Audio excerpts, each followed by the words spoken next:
नमस्कार भक्तों। शक्ति देव महिमा में आप सभी का स्वागत है। आज मैं आपको जया एकादशी व्रत कथा सुनाऊंगी। भगवान विष्णु को यह व्रत बहुत प्रिय है। इस व्रत को रखने से ब्रह्म हत्या का पाप भी क्षमा हो जाता है। पिशाच योनि से भी मुक्ति मिलती है। इस दिन चावल नहीं खाया जाता। पूरे दिन व्रत करके फलाहार कर सकते हैं और अगले दिन द्वादशी को व्रत का पारण किया जाता है। भगवान श्री कृष्ण ने माघ मास के शुक्ल पक्ष की एकादशी का महत्व बताया है। अर्जुन ने भगवान श्री कृष्ण से प्रश्न किया, हे भगवान, आप कृपया कर मुझे माघ माह के शुक्ल पक्ष की एकादशी का क्या महत्व है, विस्तार पूर्वक बताएं। माघ शुक्ल पक्ष की एकादशी में किस देवता की पूजा करनी चाहिए तथा इस एकादशी व्रत की कथा क्या है? उसके करने से किस फल की प्राप्ति होती है? मुझे शीघ्र बताएं। भगवान श्री कृष्ण कहते हैं, माघ माह के शुक्ल पक्ष की एकादशी को जया एकादशी कहते हैं। भगवान श्री कृष्ण ने कहा कि यह तिथि पापों को हरने वाली है। इस एकादशी का व्रत करने पर मनुष्य को कभी प्रेत योनि में नहीं जाना पड़ता। इसकी कथा इस प्रकार है। एक समय की बात है, स्वर्गलोक में देवराज इंद्र राज्य करते थे। देवगण पारिजात वृक्षों से भरे हुए नंदनवन में अप्सराओं के साथ घूम रहे थे। नंदनवन में उत्सव का आयोजन हो रहा था। इसमें देवता, ऋषि मुनि सभी मौजूद थे। उस समय गंधर्व गा रहे थे तथा गंधर्व कन्याएं नृत्य कर रही थी। इंद्र गंधर्वों के नृत्य का आनंद ले रहे थे। उसमें गंधर्व गान कर रहे थे, जिसमें पुष्पदंत, चित्रसेन और उसका पुत्र, ये तीन मुख्य कलाकार थे। चित्रसेन की पत्नी का नाम मालिनी था। मालिनी से एक कन्या उत्पन्न हुई थी, जो पुष्पवंती के नाम से विख्यात थी।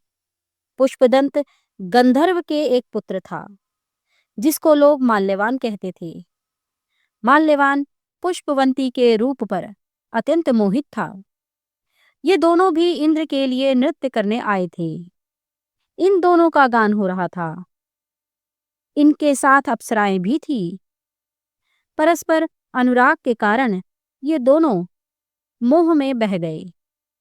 एक दूसरे में खोने के कारण वो शुद्ध गान न गा सके।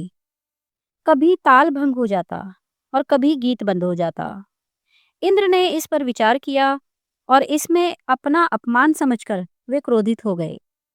इंद्र ने दोनों को श्राप दिया और कहा कि ओ मूर्खों, तुम दोनों को धिक्कार है, क्योंकि तुमने संगीत जैसी पवित्र साधना का तो अपमान किया ही है, साथ ही सभा में उपस्थित गुरुजनों का भी अपमान किया है। इंद्र के श्राप के प्रभाव से दोनों पृथ्वी पर हिमालय पर्वत के जंगल में पिशाचनी जीवन व्यतीत करने लगे। एक दिन पिशाच ने अपनी पत्नी पिशाचनी से कहा कि हमने कौन सा पाप किया है, जिससे यह पिशाच योनि प्राप्त हुई है। नरक का कष्ट अत्यंत भयंकर है तथा पिशाच योनि भी बहुत दुख देने वाली है। देवयोग से उन्हें माघ मास की एकादशी तिथि प्राप्त हो गई।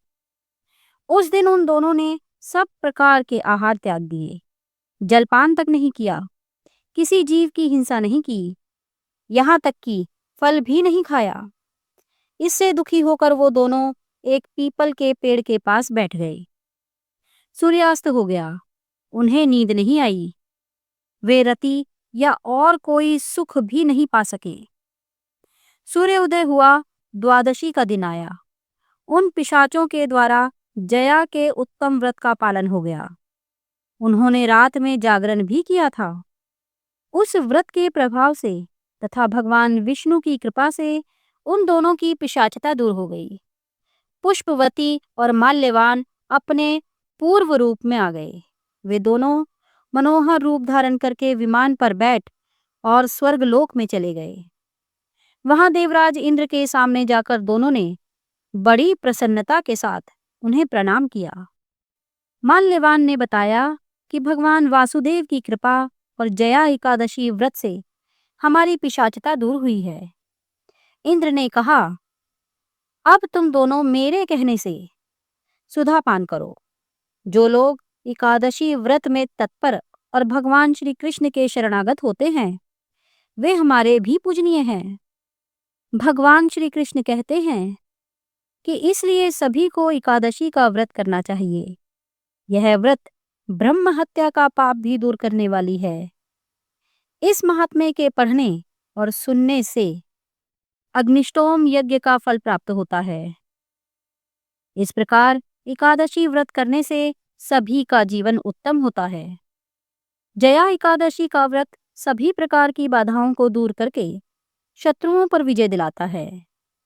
एकादशी व्रत के पुण्य के प्रभाव से सभी प्रकार के पापों से मुक्ति मिलती है। व्रत को विधि विधान से करने पर साधक को सुख, सौभाग्य और मोक्ष प्राप्त होता है। तो भक्तों, आप सभी पर माता लक्ष्मी सहित भगवान श्री हरि विष्णु की कृपा बनी रहे और आप सभी का जीवन मंगलमय हो।